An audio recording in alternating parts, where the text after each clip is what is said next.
Good day everyone, it's me again, Nirkaida Asaraka from BS Era English 1B. This time, I was asked to define or explain the contents of Module 9. So let me start. Yeah. First and foremost, I should going to describe and explain the following. First, we have the acrolect. In social linguistics, acrolect is a creole variety that tends to command respect because its grammatical structures do not deviate significantly from those of the standard variety of the language. In addition, it is the language variety of a speech community closest to the standard or prestige form of a language. Next, we have mesolect. It is the variety of language in a post-Creole continuum, intermediate between baselect and acrolect. It is often retaining semantic and syntactic features not found in the acrolect and tending to vary from speaker to the speaker, such as between standard Jamaican English and Jamaican Creole. So next we have baselect, a variety of a language that has diverged greatly from the standard form, and it is only considered suitable for very informal context by speakers.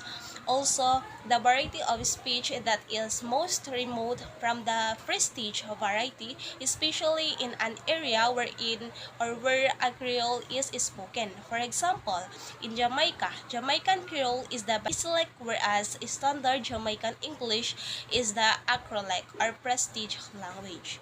So next, I should going to describe to you or define the following terms, which I should discuss their origins. Also, I should give two examples of words for each term and give their meanings. First, we have jologs. Jologs is a Filipino slang term or word used to describe persons, things, or events who or which are poorly made, dirty looking, corny, and cheap. There are theories suggesting that jologs came from Jolans, which is how fans called 90s teen icon Jolina Magdangal. Her followers were supposedly called Jologs, which eventually became associated with the term Baduy or Bakya, meaning cheap. So next we have the Bekimon or Sword Speak. Sword Speak is a secret language that came from the mixed language with the names Taglish and Inglog. It is used by a gay people in the Philippines, kaloka or crazy. And also heller means hello.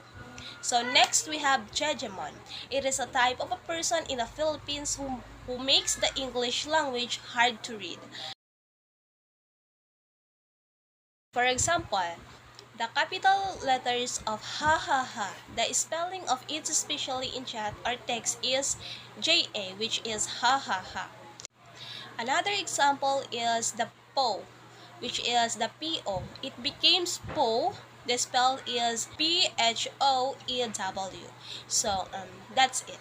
Next, I should going to discuss the meaning of the following terms. First, we have the code switching. The name code switching is sometimes used to refer to the switching among dialects, styles, or registers.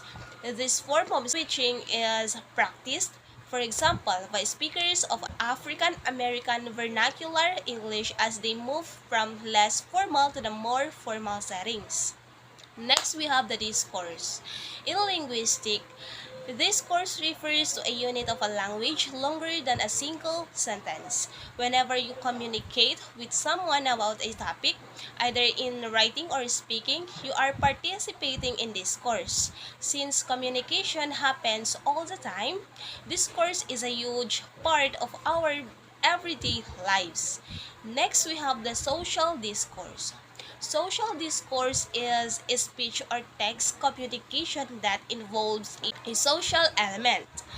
So next we have the cultural discourse analysis. Cultural discourse analysis is an approach to the communication which explores culturally distinctive communication practices as these occur in their everyday context.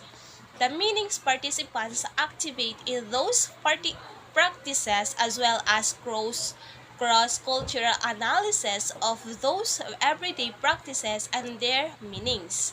So next we have the discourse analysis. The discourse analysis or discourse studies is an approach to the analysis of written, vocal, or sign language use or any significant semiotic event. So, on the last part of this video, I should explain how do languages and cultures interact and influence each other. Culture influences the language that is spoken within its country constraints as a society, such as how certain words are used in support of the culture.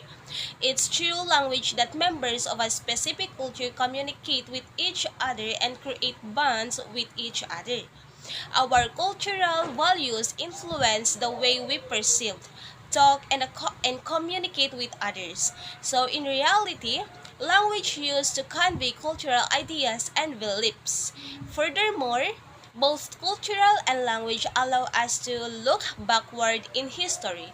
Also, it helps shape our thoughts. Our cultural values influence the way we perceive, talk, and communicate with others. So, generally, language and culture are connected.